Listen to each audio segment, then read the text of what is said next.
Hello, everyone, and welcome back to Rebooked, the show where we talk about the men and the women slapping the meat in the middle of the squared circle and the stories they tell in the process, brother. I'm, of course, GB. Got Matt and Jake here, as always, bringing you all the latest goods and storylines across all of professional wrestling. And don't forget that if you like this episode and if you're watching on YouTube, you can leave a comment down below. Last Wednesday, we asked folks who is their favorite wrestler, and if you happen to want to drop a little bit of a meat emoji, you can go ahead and do that. We love to hear from you. We'll talk about it next week on the show. Share us your thoughts, all that good stuff. Follow us on the social medias, rebookedpod.com. Fellas, good to have you here. What are the plans this weekend? Where are we going? What clubs we hitting? Jake, where were we hitting the club this weekend? Listen, as of this recording, in 2 days begins March Madness. Oh, God. That's my weekend. That's your weekend. I love March Madness. I love filling out a bracket. Let me know in the comments. Let me know in the comments who your final four is. And I was going to say, let me know in the comments. 30-second for those who don't follow like March Madness college basketball. What should people be looking out for this time around? I mean, the big story right now is the SEC had 14 of their 16 teams get invited into they got invited. Has that ever happened before? No, it is the record for most teams from one conference. Holy in a tournament crap. ever, which beat the Big Ten, who did 11 a few years ago. Is it justified? Yes. I think it's the toughest conference in basketball. This year, it's the toughest conference in basketball, I think, ever. Okay. So that's something to keep an eye out for. UNC got invited to the tournament and has no business being in there, while two teams were left out who should have been invited in West Virginia. And how's our Crimson Tide doing? How's our Crimson Tide had a rough outing in the SEC tournament, which whatever, it's fine. I don't really care about an SEC tournament win. We're number 2 seed. We'll be playing. We'll have already played by the time this comes out. Our first round game is at 9:40 a.m. Pacific. Oh gosh. Which is rough. Oof.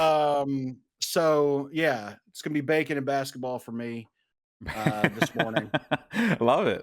Yeah, I love doing a bracket, and I love being in bracket pools and that kind of stuff. Yeah. Last year, in the bracket pool that I was in with a bunch of my friends from back home, Shauna, my fiance, won it. Here's what's crazy. That was the first time she has ever filled out a bracket in her life. Based. Of course. That's how it always goes. The people who don't know what the hell they're doing always get it right. Whoa. Shauna, I've worked with Shauna, okay? She is a logistics queen. So she did the math. She ran the numbers. She knew. She knows precisely dick about college football. I'm trying to pick up my homie, man. but she won the bracket, won the bracket challenge, won the money. She got her entire Final Four correct. Hell yeah. She believed in Alabama making the Final Four. I did not.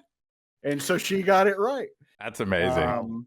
But yeah, so I'm excited about that. It's always fun. Like, there will be a ton of games on. I've got 2 TVs set up out here. I'm going to have all the games. Someone who has hung out with Jake watching sports can confirm he's got the setup. It's very, very impressive. It's very impressive. Yeah.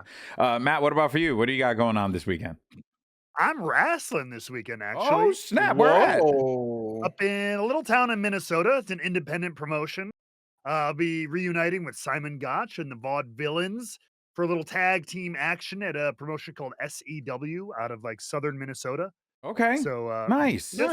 Hopping out to the independent scene for a little bit to have some fun and meet some people and do some wrestling. Okay, that's is that good? Old timey wrestling. Yeah, a little old timey wrestling. Are we? Hopefully, take some pictures. I want to see. I want to see some stuff. Depends on how I look that day. Okay, depends on how the lighting in the building. Okay, the lighting. How I look that day. Okay. And and how much pre-workout I took and stuff like that. I'm so sorry. Let me Yeah, you'll be the ultimate judge of that. I'll be doing VCT this weekend. So by the time you're watching it, this will I think it'll be this Friday. Stage 1 starts, so we're back in the saddle. It's going to be busy next few weeks. We'll see how things go, but it's going to be fun nonetheless. Also, as always, we like to try and build up our community here at Rebooked, and we're doing some we're trying to bring you guys into the show a little bit more, kind of like our friend Hit Run Tony, who also, so just like our other friend CG McWhiskers, who may or may not be a sergeant. He's Tony, decidedly not. Tony has some problems with cage matches as well, but this is one that I think we all can agree on. He says being able to walk out of a cage match is so stupid and defeats the purpose of the match. And I remember this comment here. I think I wrote this, or Matt, maybe you did. We agree. Doesn't matter the situation. You shouldn't be able to walk in or out. Dresden Nova says escaping the cage should be a forfeit, honestly. Fellas, how stern are we on our cage rules? I agree wholeheartedly. That's because I said that on that last episode, that I thought it was bullshit that you can just walk out at any time. Like, that's not. Wait a minute. That's not what any of us signed up for. Hold on. Oh, Matt's got a face. He's making a face. He's getting closer. No, I would say like 99. I'm kind of torn. 99% for what the purpose of a cage match is supposed to be. Oh, of course, I think. Yeah. I even thought it was weird the first time I heard on like WWF television, like, following is a cage match. You can win by pinfall, submission, or I was like, wait, I thought you just had to get out. I thought that was the whole point. And I even think pinfall cage matches are a little weird, even though I can justify it. The only thing I'll say for the door. So again, 90% of my heart is there. I do always like almost anything that can allow you more unique opportunities to do, whether it's tell a story, do a spot, make things look a little different. So like they've used it a lot in the past where like somebody gets caught on the door and they're swinging and whatever, or the door gets closed on you as you're trying to get out, right? Or stuff like that. Yeah. Just more opportunities to do things. Okay. I'd like to present an idea, a fix, please, perhaps. Please do. No door, however, suspended in the middle is a pair of bolt cutters. You can either climb over or retrieve the bolt cutters to make your own door to get out. But wait, if to get the bolt cutters, would you not already be on top of the cage probably to grab them? So at that point, just climb down. Oh, there'll be semantics. Yeah. It's semantics. Come on, man. You're putting too much thought into it. Or what if you had to dig a hole and then find dig a hole in canvas? We'll figure it out. You know what? If they're able to make Kane come out of a hole, surely we could do it. In there, like, surely we could do something. Okay, guys. I'm not asking for logic. I'm asking for solutions. Damn it. That's what I want. I want a match that takes place under the ring. Has anybody done that? Yes. Surely someone has done that. They've had a lot of stuff under the ring. I don't know if an actual match itself, though, has. I imagine I feel like there needs to be a series called Under the Ring, and it's just some weird Narnia universe that's underneath the wrestling. Well, they did that briefly. Remember with Hornswoggle and the whole thing with McMahon and everything. They went under there in the court of little people. Yeah. But what an absurd story. Well, as we tried on our Wednesday show, and well, because we record these at the same time, we don't really know if people like them or not. So we're going to assume you guys love it.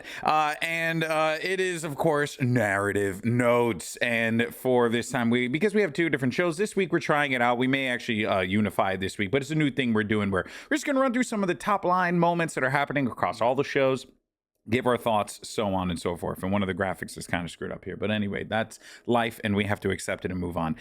So here it is. You'll notice there's a little graphic mess up right there, but I shouldn't have highlighted it. In any case. Also misspelling Braun Breaker again. Did I misspell Braun Breaker again? I always seem to do it with the A, because I just, it's just, I don't know why. Brecker.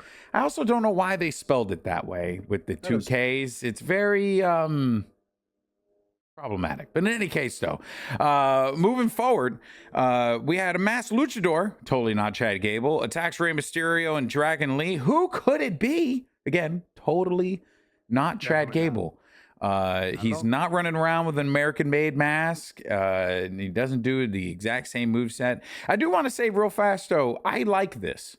I like how silly this is, and I loved the video that they did of him going and finding the art of luchador. I thought that was absolutely hilarious. We still haven't had a payoff of that. I just think this is a weird like gimmick change for Rey Fenix. Like, it's just odd to make him. It seems like something Vince would do. Is like, nope, you're going to be an American. You're going to be an American luchador now. You know what, though? We'll see. But it does feel like this pathway could lead to Rey Fenix. But it's still fun. And I'm still excited to see where things go from there. Moving on, though, Jey Uso gets a 1-minute win on Austin Theory. And then did a suicide dive outside where damn near almost killed himself. So which was an aptly named maneuver. Yeah.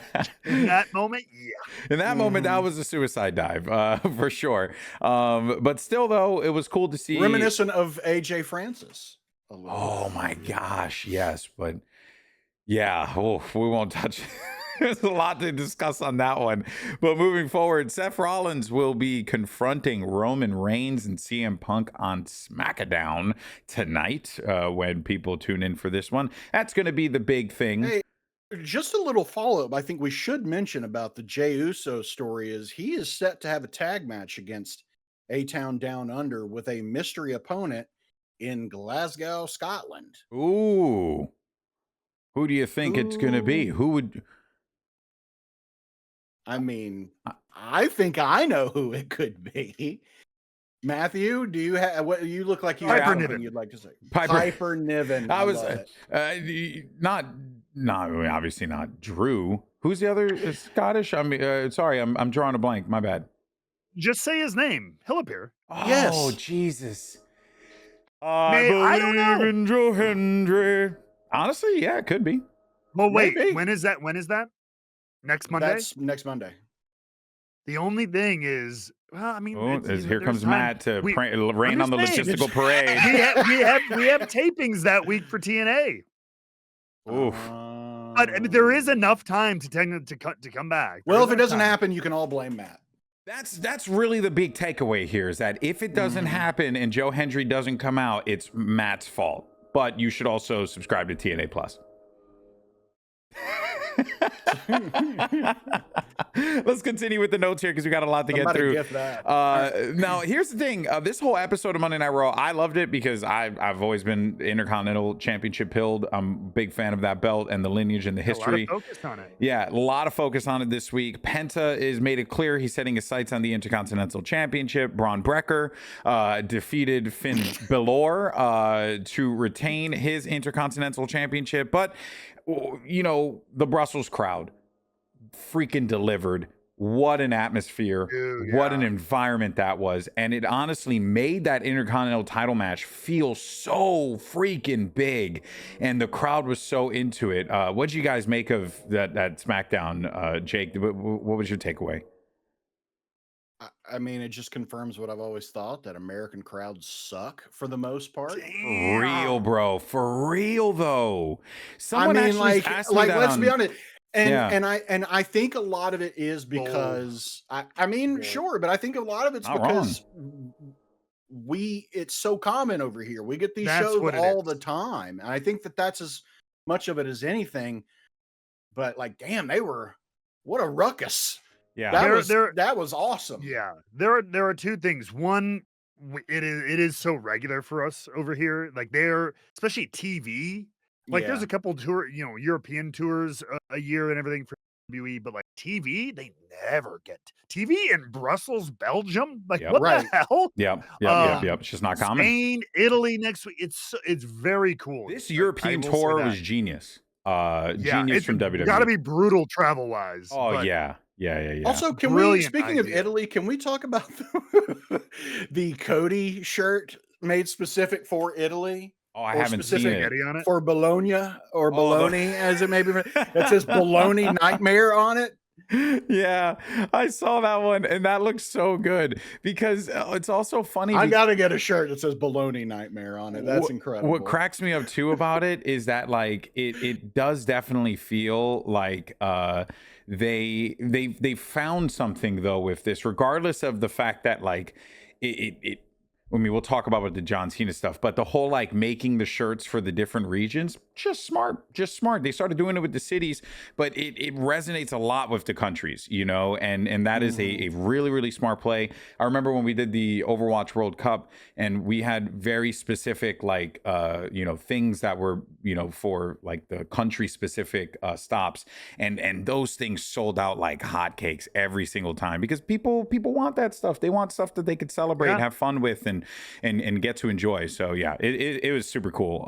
And all that's great. But let's go ahead though real fast and move on to our SmackDown narrative notes because we still have some stuff there to talk about. And what's funny is while all that was going on, I ended up needing to like redo the entirety of the graphic while I was talking. So look at me live produce as we were going, baby. And I still left a fucking graphic over here. God damn it. Anyway, so for SmackDown, we had Tiffany Stratton, Charlotte Flair finally throwing some hands and getting violent. That the whole thing was great.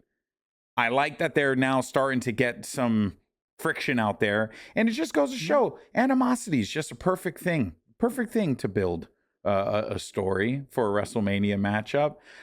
But it does feel like though, Matt, everyone has slotted into the roles that they should be, right? Charlotte very clearly the bad guy in this.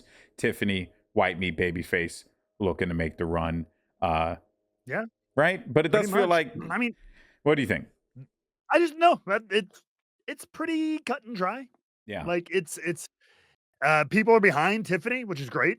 Like those European crowds were a big Tiffy time chants from the folk. They were in Spain for that, right? Yeah. So I think fine. You need those moments. So look, especially WrestleMania season.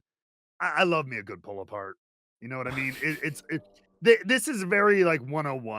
Yeah. We had a Rumble winner, a champion, a good guy, a bad guy. Tensions have reached a boiling point. They're pulling them apart. They can't. They're pulling them apart. They can't. Yeah. But it's exciting when you see that finally happen. Yeah.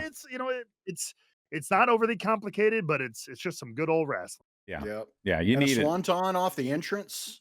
Yeah. From Tiffy. Yeah, that was great. Awesome. That was great. Again, all that is adding so much to it. It definitely is, and it's been pretty fun. Another big one, first is Jade Cargill really does not like Naomi, as we have established, and that story's kind of tied to the hip with Bianca Belair, which we'll talk more about in a little bit. And I believe she's going to be facing off against Liv Morgan tonight. So this is a start of Jade Cargill's journey on her own. It's going to lead to some, early confrontations with the tag champs or the women's tag champs. We'll see what happens, but I expect the crowd's going to be white hot for Jade. So it's going to be pretty cool. Going to be cool to see how that plays out. But the one that I want to really focus on here real fast is Kevin Owens saving Carmelo Hayes before he almost got punted by Randy Orton, which begs the question, what the hell did Carmelo Hayes do to deserve getting punted by Randy Orton? That is just mean, man. He was there. I mean, that's he it. besmirched Elden Ring. But see, that doesn't. Wait, context, That's please. It. He just hates Fortnite. That's all. That was it. Yeah, he accused Randy Orton of like spending too much time on Fortnite. And Randy Orton vehemently, no, Elden Ring. Yeah. Oh, this is a couple weeks ago. Okay. There was like a week where two different times, I think on Cody's podcast and live on SmackDown, he name dropped Elden Ring because of how much time he spent during his recovery playing it. I have yet to play that game. He loves it. I do want to play it. I do want to. I know it's just one of those. Too scared. I am too scared as well. But I heard that it is like the easiest one to get into if you want to play a Souls game. Yeah, it's like that or Star Wars. It's like where you kind of want to start. So yeah. But yeah, man, that's not a very good guy thing to do. And Kevin Owens saving Carmelo Hayes. He's not a good guy. Yeah. He's Randy Orton. Okay. Yeah, I don't. He's a You know? snake. He's a hothead. He's Randy. Yeah, like Mhm. he's in the good guy role, but like as a character, he's pretty wild. Yeah, He's he's a pretty snake. unpredictable. And then, of course, our new United States champion, LA Knight, and Braun Strowman, Yeah. along with Jimmy Uso, defeated the Bloodline in Barcelona's main event. I like the Bloodline crossing paths with the U.S. title. Definitely gives the belt some direction, much needed direction that it needed. Barcelona. I'm so sorry. It's Barcelona. But Man, yeah. those Spaniards love them some LA Knight. They popped big for Yeah, him. they did. Yeah. And I mean, that was great. yeah, everyone just wanted to yell, yeah. Because it's the one thing you could say across any language. Yeah. It doesn't matter. Yeah, Yeah. it's very easy. Yeah. Well, and it's great. yeet, because that's not English either. That is very true. Although I will have to say that Jey Uso definitely, yeet as a phrase. I remember watching Fortnite back in 2020 when CDN the Third was using that as a phrase all the time when he was like hitting people. Yeah, he was like, yeet, like all the time. So I just think it's funny that 5 years later, Jey Uso has taken the phrase and turned it into a gimmick. I absolutely love it. But of course, and that all started with Cody at that press conference and winning the tag titles together. That's right, dude. I completely forgot where the origins of yeet. That was such a great press conference too. If you haven't ever watched it. Forgetting where the origins of yeet came from recently. I was like, where the hell did they come up with this crap? And then there we go, we got it. There you go, your narrative notes this week. If there's anything we missed or anything you want us to talk about going into next week, let us know. We'd love to hear from you. But that takes us to our first topic of discussion today, which is Rhea Ripley putting herself in the title match. Now, there are some logistical questions you have to ask yourself in this situation. How does that work? Is that how contracts are written? Jake, I need to know what is the prognosis here from the legal perspective? All right. I'm glad that you asked. Yeah. Because one of my best friends is a lawyer for Disney. And graduated from Harvard. Man knows his stuff. I asked him this very question. This is how it was presented to him. I said, last night on Monday Night Raw, they were doing a championship match contract signing between two parties. They both signed the contract, and then afterwards, a third party came in, beat them up, took the contract, and also signed it. In your legal opinion, is that signature valid, and should it become a triple threat match at WrestleMania? Okay. That's how I presented it to him. This was his reply. God. He said, that would not be a legal contract for several reasons. Shocker. One, spit take. They were never intended to be party to the contract in the first place. So there was no, in the context of, in a legal context of a contract signing, there was no meeting of the minds. Number two, even if now the original two parties acquiesced, you could definitely say that a change to the terms was under duress, considering the physical contact. So no, this is not a valid contract, no matter what Rhea Ripley wants to say. And Jake was charged $500 for that assessment. We get lunch every now and then. Lunch is on me next time, Perino. Oh, that's amazing. So not a legal document, obviously. Don't think so. But now, look, I am going to say, though, that he did also say this was his favorite legal question he's been asked recently. So, and considering how our country's on fire, yes, that actually makes a lot of sense. Now, I do want to say though, I like this only because it's different. And I don't know if that is a good thing or not. I haven't really decided yet. But where my heart is right now is that I like this because it's different. Because look, Rhea could have just come out and just say, I was defending my title on the road to WrestleMania. I'm owed a rematch. This is my rematch. This is what I want, right? And she could just have inserted herself into the matchup. It would have been weird or whatever. But I do want to hear some, if there's any dissenting opinions on this. Because I'm curious if you guys felt like I did, because I just enjoyed it for what it was, even though it is quite silly on the surface. So I like this intro to it. I don't think there's any world where this is why she's added to the match. Yeah. I don't think anybody's accepting even in storyline that, like, because and as a commentator, I can tell you the fact that the commentators made that point themselves, Corey and Cole both said, "Wait, she can't do that. Yeah. Like that is not how that works. She can't just do that." So this, rather than this being like the actual way she's getting into the match, this is more of a display. This is a vehicle for Rhea to just show like how few shits she gives, kind of thing. Mm. We talked about that sea change of her character after losing the title. Like, I can't trust anyone. I can't think about anyone else. I can't care about anyone else. Yeah. It's going to be the Rhea only kind of thing. That's the kind of vibe we got. This is her step into that. Is like, screw everybody else. I'm not being a friend, a teammate, relying on anyone else. I'm looking out for me. So by any means necessary, I'm coming to mess this all up. I imagine she will be ultimately added via a legitimate argument. She'll have something will happen with Adam Pearce. Technically you are owed a rematch because you were a standing champion. They'll find a way in it. But this segment was just more of showing how Rhea don't give up. Yeah. Kind of thing. Yeah. No, I like it. I gotta say, I thought, go for it. Just really continuing the through line of it's like, to some people it's annoying, but I like it because it's going to pay, of Bianca and Rhea getting into it and ignoring the champion in the damn ring. Now she ended up getting powerbombed too, and the table didn't break, and it was whew. But I think that ultimately still there's a lot of, hey, the champion is being an afterthought to you two arrogant POSs. And I think EO is going to make them pay for that at Mania or at some point along this journey. Yeah, because someone mentioned to me on Blue Sky, they were like, I just don't like how EO's been saying like basic things like, I am the champion, I am the champion. But it's like, but that's kind of the point. And it also works really well because, and look, you know, we acknowledge the reality, right? Like English is EO's second language. So, you know, she's got to work with what she can, right?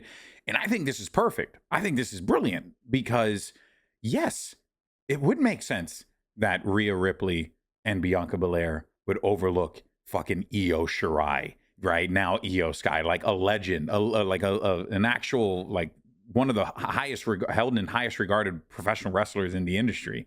It would make sense that they would overlook her because of all of the preconceived notions that they have already built up, right? And the audience is already built up. So I think it's a really cool opportunity here to really make Io Sky the star of the show in the match itself, because that is always where Io Sky shines.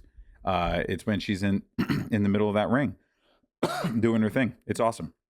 Go for it, Jake. Sorry. I mean, I agree. I said it on the last episode. I'm probably going to continue saying it until it happens, but I think she's going over at Mania. I think Io wins at Mania. And I think that she should win at Mania, but you know, it's everybody understands having gold around your waist, and she does, and that's what the other two need to realize and need to figure out. You know, she's being overlooked, both literally and figuratively, because they're so much bigger than her. You know, I mean, and so I like this angle. I think it's strangely enough being done to build up Io more as a champion. That's why I think that she's going to win at Mania. I love having these two in there to help further legitimize Io as a competitor. And I also, because that's sorely needed for her. I think that this is a great opportunity for Bianca to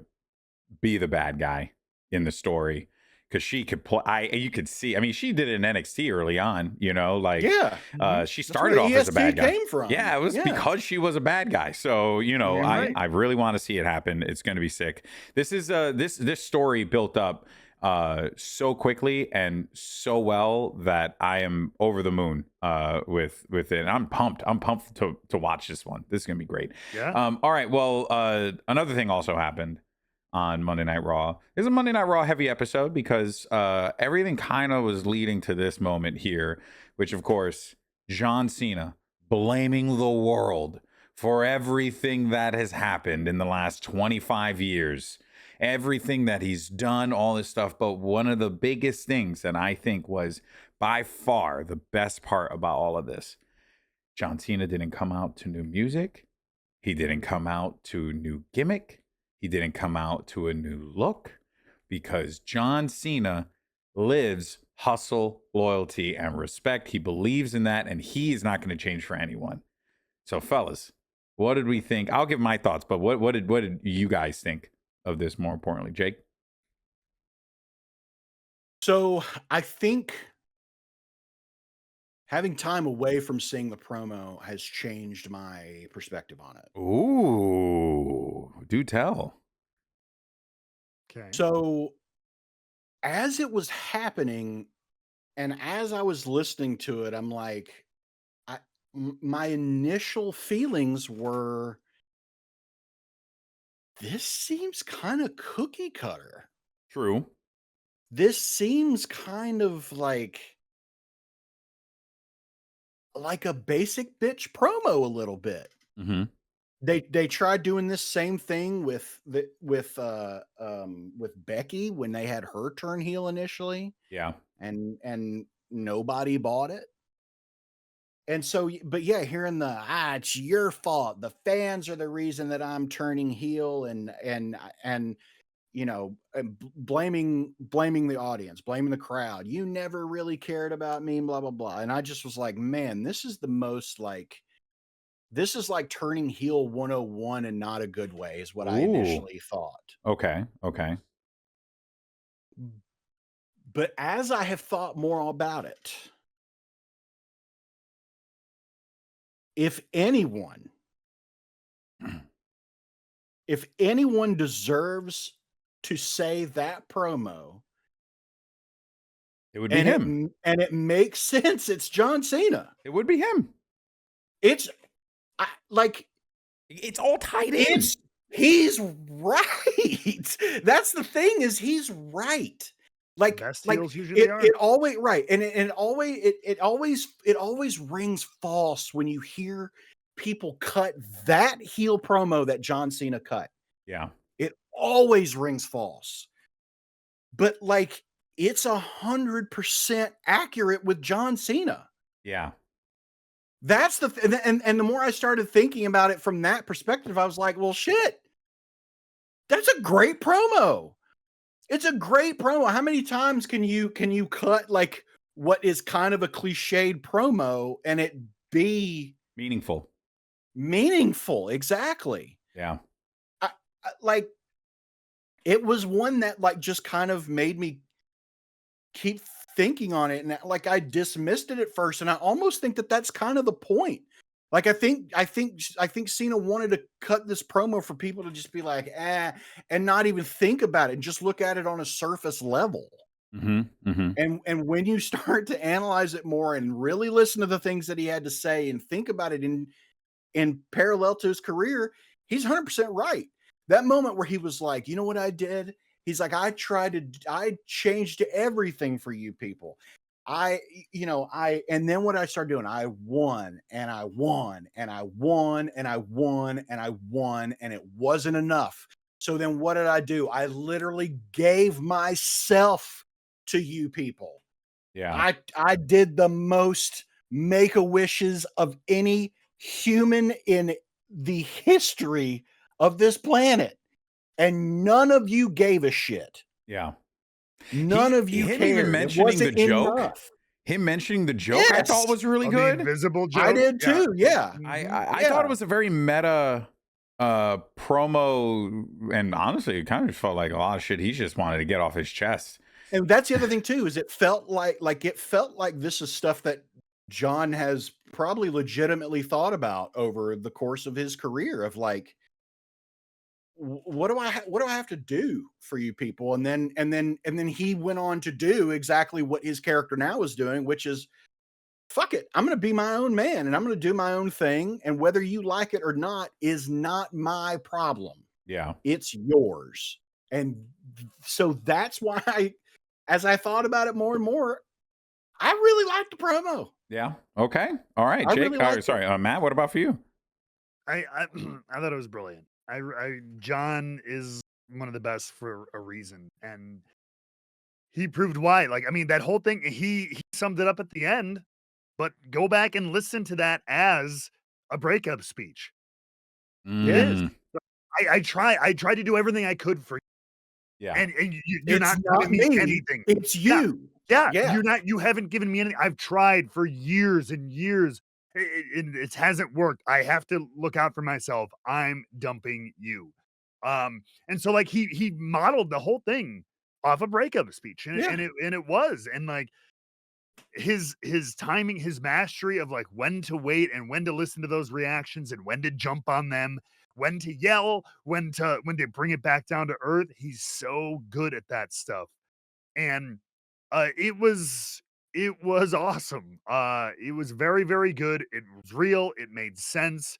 But you still hated him. Like, dude, the Let's Go Cena suck stuff came back, and then like, but then at the end of it all, even with the clever crowd and a lot of the things that happened, like when he walked out, boo! People That was the big booed. one. Straight up, just going instead of hey, Cena suck. Let's come up with a song. It was just boo. Yeah. Bad guy. And before I wrap up, the one thing I do want to give WWE and Cody credit, great use of Cody. Yes. Short and sweet. He didn't come out and cut his own 15 promo. He came out, said, "Whoa, the hell is this? You're a whiny bitch. I'm out." Mhm. And everybody freaking loved it. Got to sing his song, do all that, stuck it to Cena and bounced. He Yeah. didn't overstay his welcome. So I think we got a great dynamic there Yeah. for what's to come ahead. I really loved it. Yeah. My I only loved it. issue with the Cody part of it all was it seemed like in such a stark contrast from how he ended SmackDown, where he was just like frothing at the mouth, like I want John Cena, and then he comes out in his suit and does his woes and holds it like so like that felt different. He's felt like a rabid animal that was hurt until he came out there, and then he said I what he have had a to say. reason So for that. only- If I Okay. could, I actually thought about that as He's well. because he's filling the role of John Cena. Well, not only that, but I think that one of the things that we learned in the WrestleMania 40 story was that they were just really effective about how they used violence, like throughout the pacing of the story. That's my alarm telling me I need Well, I to give wasn't my dog expecting him something. to use violence. Well, I just that's thought that to he your would come point out though, which more- is why I felt like, yeah, I agree with you. It was disjointed because it's like this guy like assaulted you. You know what I mean? Like he had his foot on your head while you were struggling for air. Like that's pretty crazy. You know what I mean? So I was definitely expecting maybe something, but I think that what ended up happening is it's exactly as Matt was talking about was the juxtaposition of the two individuals in that moment in time, right? If any, like the physical beatdown wasn't necessary because the mental beatdown was already happening in front of him, right? When he came out, when Cody came out, the people singing the dun dun and the fucking quake of a sound that popped in that moment in time when those two drum beats were heard of Cody's theme, and then he comes out, the crowd did not stop singing the song. Like it ended every single time. They were chanting his name. They were doing all these things. Like, and again, I cannot stress enough. The crowd literally made this segment what it was. Made it so good. Added so much context to it. So much and I was worried. How do you make Cody feel important in this feud? How do you make Cody feel important in the build-up to WrestleMania, right? How do you make the WWE Championship feel important in this build-up? And they freaking did it again. They did it again. Because I feel like Cody looked like a superhero coming out of this.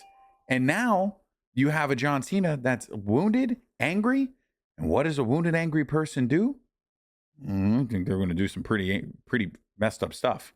Lashes out. Yeah, so I think this was, as to your point, Jake, a perfect start to it, and of course to your point, Matt, a brilliant use of just like the moment, the crowd, the way. But if I were to give, I was not expecting it to start out the show. Neither was I. That surprised me when it came on, but it also felt like, let's get it on. Like, like we were all here for it. Sure. You know what I mean? Yeah, but you know how they do. It's like, you're gonna have to watch this whole fucking show, brother, if you want to see the stuff you want to see. But I mean, I loved that they did that though, because there's a little bit of like, hey, I mean, you're already here, get it out of the way. Sets a tone for a show too. Yeah, and also especially with all like the IC title focus stuff later on in the show. Yeah, you don't want that. If you want that to have some focus, you don't want that going on and people going, cool, when's Cena coming out? Like, we saw that. It was awesome. Kind of, you got the big like elephant in the room out of the way, but now we can fully focus on some action and some developing stuff because we got the headline out of the way. Yeah. They even did it with Seth Rollins too, when he came out and he did his promo, he did his speaking, and then he was like hyping it up. He was like, hey, the Intercontinental Championship match is coming up next. I was like, oh, that's good. Just show that like cohesion to show at the end of the day, you guys are still advertising the product that you're a part of. Like, makes sense. Yeah. Yeah. No, it was good. I enjoyed it. This is exciting. This is a good story. Much. This is a good way to go about this. But and this is the lingering question of it all, and we'll wrap it up with this. No mention of the final boss. The Rock was not a part of this at all. One of the things we still don't quite understand is why would John Cena partner with The Rock? Like that whole dynamic. And look, you can simplify it because he wants gold, sure. But I would like for them to have some fun with that. Matt, what do you got? The question is not the final. The question is, where is Travis? Yeah. The question on the world's mind that every mother, son, and baby are asking is where? And that may be why Cody was so reserved. He's saving that rage for the real heel. The real heel of this story, the Palpatine of it all, the actual Phantom Menace, Travis Scott in the background. Good God. I can't believe this. What a world we live in.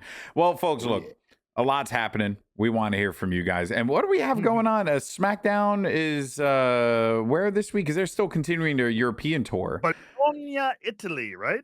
Or is that Raw? I know one of them's in Italy, whether it's SmackDown or Raw. I think Raw's in Italy. Wait, and then actually, let's see. I don't know. It's in some country we bailed out of World War II. I know that. Okay, well, let's not. I actually was trying to see it, but at this point, I don't even think it matters with that one. But yes, it'll be somewhere in the beautiful. Italy. It'll be Italy. Okay. SmackDown's in Italy. I freaking love Italy. So so that'll be going down over there, and then we have SmackDown in Italy, and then we have the Raw in Scotland. That is going to be going on, and that will be Lyra Valkyria is going to be getting a little heroes welcome there. So we'll see how that one plays out as we have our new segment of the show, the one that has brought all the, I don't know, I had a terrible toss for that. And also, I can't seem to find the graphic here. There it is, Jake's Retro Rippage. Play the graphic. No, is it not playing? Oh, crap. I think I may have beefed the graphic. There it is, Jake's Retro Rippage.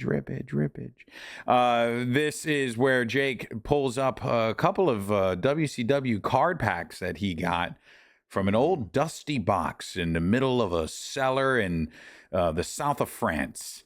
And that's exactly where it was. That's what I heard. I figured every week I just add to the lore of where you got these cards from, and we'll see where we are at the end of this.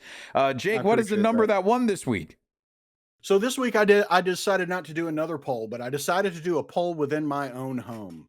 He forgot. where I let my cats sniff at the cards, and whichever one they were most interested in is the one that I chose. Which cat made the decision Video this or it time didn't around? happen. And Tucker decided it was time for the five time. Five. We went with number 5 on the pack Love today. it.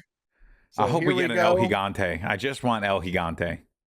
I want the streak to continue. All Yeah. right, here we go. Because Here we go. no El Let's- Gigante makes me sad, you know? Ooh, Like, let's pop this open. All right, here we go. Spine on the Pine, Arn Anderson up, Love it. up first. love it, love it. All right, we got another Flying Brian, Okay, Classic. excellent. another Doom. Okay, which one's is focusing Always. on this time? It's both of them. Oh, it's just both of them this time? Okay, because, you know, Yeah. sometimes it Well, focuses on- This one, that's Butch Reed, though. Oh, that- Butch okay, Reed in particular is okay, Butch cool. Reed. Yeah. So, wow, another Flying Brian. Yeah, he's popular, man. They're trying to get He that is. baby face over. Trying to They get him sure over. are. Trying to get him Yeah. over. Honors former U.S. Tag Team title with Z-Man. Okay, yeah. okay. I think we got a Z-Man card last week. We if did I get Yeah, a I think we Z-Man did. I card. remember We a did. Z-Man. Yeah. Yeah. We have this this interesting photograph of the Steiner brothers. Oh, hell that's when they yeah. had the pit bull, when they had the dog Yep. that would come out with them. Oh, I used to love Mhm. that. But I'm sure the Mhm. dog was petrified the entire time. Here we go. Ricky Morton is our next card. Hey, the legend. That's right. BRCW World I was Champion going to Ricky say the Morton. RCW World Champion. Put some respect on that name, damn it. Sid Vicious is our next card. Oh, Hell man, I'm yeah. getting Got scared. it. No El Gigante, though. That's worrying me. We've got another Doom Oh card. my Oh, God, so snap. many repeats. Good Lord, another Arn Anderson. What the hell? This pack Wow. is fraudulent. Greatest achievement, joining the Four Horsemen. Okay. Well, Not winning a title or a match. Just hanging Not out a- with shout out, three Just other hanging dudes. shout out out, to Brock yeah. Anderson, baby. Let's go. Yeah. Shout out to his children. Dutch Good old Dirty Mantel, Dutch. who is, of Oh. course, from Oil Trough, Texas. Oh my God. I got to get his I in. have to Okay. look up if that's a real place. Oil Oil Trough. Trough. Was that like formerly known as And, like. and apparently he had a whip named Shoe Baby. Oh, that can't have any good undertones. Shoe Baby. No. A His whip. bull whip. A whip. For Yeah. the record, Oil Trough, Texas, not real, but Oil Trough, Arkansas, very real. But Truffle Oil, Texas. No, Ah, it's not. All All right, we got 2 cards left. Missy Hyatt. Hey, I think. Oh, good old Is that Missy like our Hyatt. second woman? I think we've only had like one other. I think so. Probably. Whose favorite hobby is thoroughbred horses. Just I didn't know Missy was a horse existence? girl.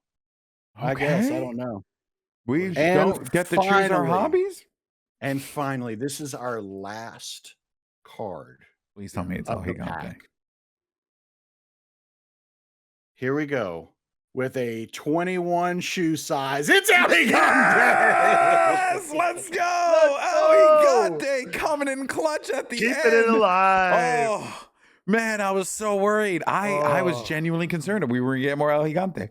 That was, wow, what a riveting episode of Rebook this has been. All right, guys. Well, that is going to do it for us here. We thank you so much for tuning in. There goes all the cards. You have it all lined up. Thank you so much for watching. We really appreciate you guys tuning in each and every week. Let us know what you think of the new format, whether or not it's good, bad, whatever. We'll improve it. We'll change things up. We didn't do the follow-up of the over-under this week because honestly, I had to beef that whole thing by adding the Women's World Championship, and that was just funny to begin with. But if you guys want us to continue to, discuss those stories, that's what Narrative Notes is hoping to accomplish, so we can keep up with everything quickly. But yeah, that's it, guys. Thank you so much for watching. Jake, you're going to post a thread for the poll. We only have a couple left, right? Yeah. We have 5. We have 5 left. We have 5 left, my man. All right. Well, you guys in the Discord community get to pick. Hopefully this week, if Jake remembers to put up the poll, maybe one of our community members can put a reminder for Jake Or on the Tucker can pick Discord. Or Tucker could pick, or I'll- Dale could pick another one. We don't. Dale. We don't trust Dale. We don't trust Dale. That's No, fine. he peed on this chair yesterday. Okay, that's Little fine. bastard. I'm so sorry. We don't trust Dale. All right, guys. No. Dale's going to have to deal with that. But for now, though, folks, thank you so much for watching. We appreciate you guys. Sub, do all this stuff, spread it across all the social media garbage. Tell a friend about this show. We really appreciate you guys. And we'll see you next week on Wednesday. And don't forget to check out our TNA show. We'll see you guys then. Peace.